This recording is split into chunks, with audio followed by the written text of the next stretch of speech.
జగన్మోహన్ రెడ్డి గారికి తెలియని విషయం కాదు. ఇది మా కుటుంబానికి పర్సనల్ గా ఆరోగ్యశ్రీ ఇది డెవలప్ అవుతున్న సమయంలోనే ఇది రాజశేఖర రెడ్డి గారికి ఎంత ప్రియమైన పథకమో మా అందరికీ తెలిసిన విషయం. అలాంటిది జగన్మోహన్ రెడ్డి గారు సొంత కొడుకై ఉండి నేనే వారసుని అని చెప్పుకుంటున్నారు కదా. మరి అలాంటప్పుడు రాజశేఖర రెడ్డి గారి ఆరోగ్యశ్రీ పథకానికి మీరు బిల్లులు ఎందుకు కట్టలేదో జగన్మోహన్ రెడ్డి గారు సమాధానం చెప్పాలి. సెప్టెంబర్ లో లాస్ట్ లో 2023 సెప్టెంబర్ 3లో 23కు లాస్ట్ బిల్లు వీళ్ళకి అందిందంట.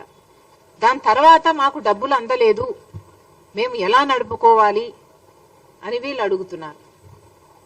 ఈ రోజుకి దాదాపు 3,000 కోట్ల రూపాయలు వీళ్లకు అప్పులున్నాయి. మరి ఇప్పుడు చంద్రబాబు గారు ముఖ్యమంత్రిగా ఉన్నారు. చంద్రబాబు గారు ఆరోగ్యశ్రీ పథకానికి డబ్బులు ఎందుకు చెల్లించటం లేదు? ఈ అసోసియేషన్స్ వాళ్ళు మీ దగ్గరికి వచ్చి వాళ్ళ గోడు చెప్పుకొని ఆరోగ్యశ్రీ CEO దగ్గరికి వెళ్ళి మల్టిపుల్ టైమ్స్ మా గోడు చెప్పుకున్నా కూడా మమ్మల్ని అర్థం చేసుకున్న పాపాన పోలేదు. ఎన్నిసార్లు మా నివేదికలు ఇచ్చి మేము అలసిపోయాము. ఆ ప్రభుత్వానికి ఈ ప్రభుత్వానికి, రెండు ప్రభుత్వాలకి, అటు జగన్మోహన్ రెడ్డి గారి ప్రభుత్వానికి ఇటు చంద్రబాబు గారి ప్రభుత్వానికి ఇక మేము మా వల్ల కాదు అని వాళ్ళు ఈరోజు అల్టిమేటం ఇవ్వడం జరిగింది. మరి చంద్రబాబు గారిని అడుగుతున్నాం, ఇప్పటికి 2 నెలలైంది మీరు స్వేరింగ్ ఇన్ చేశారు, ముఖ్యమంత్రి అయ్యారు, కూటమి ప్రభుత్వం, మీకు తెలుసు రాష్ట్రానికి ఉన్న ఇబ్బందులన్నీ మీకు తెలుసు. అయినా రాష్ట్ర భవిష్యత్తు నాది బాధ్యత అని మీరు భుజాన వేసుకొని కూటమి ప్రభుత్వం నేను చేయగలను, నాకు 40 ఏళ్ల ఎక్స్పీరియన్స్ ఉంది అని మీరు చెప్పి అధికారంలోకి వచ్చారు. భవిష్యత్తు బాధ్యత నాది అని మీరు చెప్పి అధికారంలోకి వచ్చారు. మరి కూటమి ప్రభుత్వం మీద అయినప్పుడు, ఎన్డీఏ ప్రభుత్వంలో మీరు ఉన్నప్పుడు ఇక్కడున్న మీ ఎంపీలే కాదు, ఆఖరికి వైసీపీ ఎంపీలు కూడా ఎన్డీఏలోనే ఉన్నారు. అందరూ కలిస్తే 25 మంది ఎంపీలు. బీజేపీ పార్టీ మన ఎంపీలను వాడుకుంటుంది. మరి ఇలాంటప్పుడు మనకేం చేస్తున్నారు వాళ్ళు? మనకు కనీసం ఆరోగ్యశ్రీకి కూడా బిల్లులు ఇచ్చుకోలేని స్థితిలో మనం ఉన్నాము. ఉంటే ఎన్డీఏ ప్రభుత్వం ఏం చేస్తుందో చంద్రబాబు గారు, బీజేపీ పార్టీ సమాధానం చెప్పాలి. మళ్ళీ చెప్తున్నాం, ఆరోగ్యశ్రీ పథకం అన్నది అద్భుతమైన పథకం. ఎవరు మొదలు పెట్టారు అన్న విషయం పక్కన పెడితే, as a scheme Aarogyasri is an excellent scheme.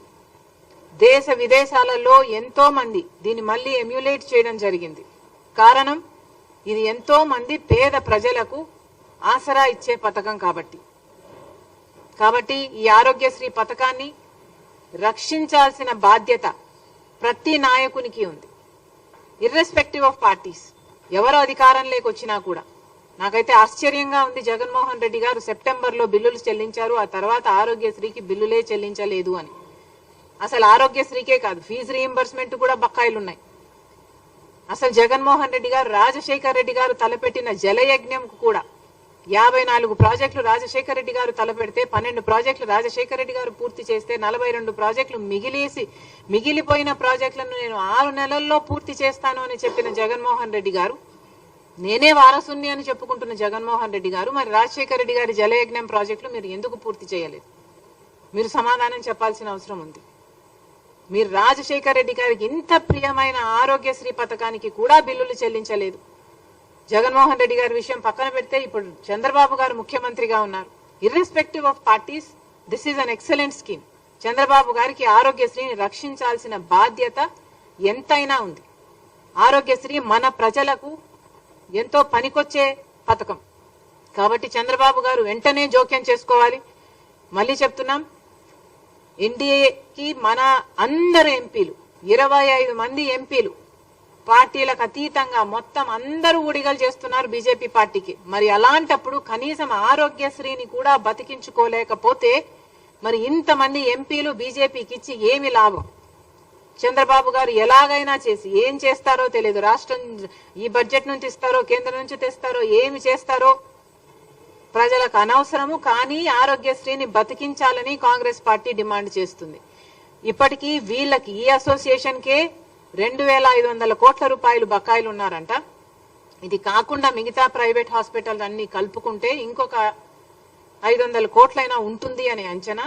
ఆ 3,000 కోట్లను చంద్రబాబు గారు ఏ పద్ధతిలో తీరుస్తారు, ఎప్పుడు తీరుస్తారు?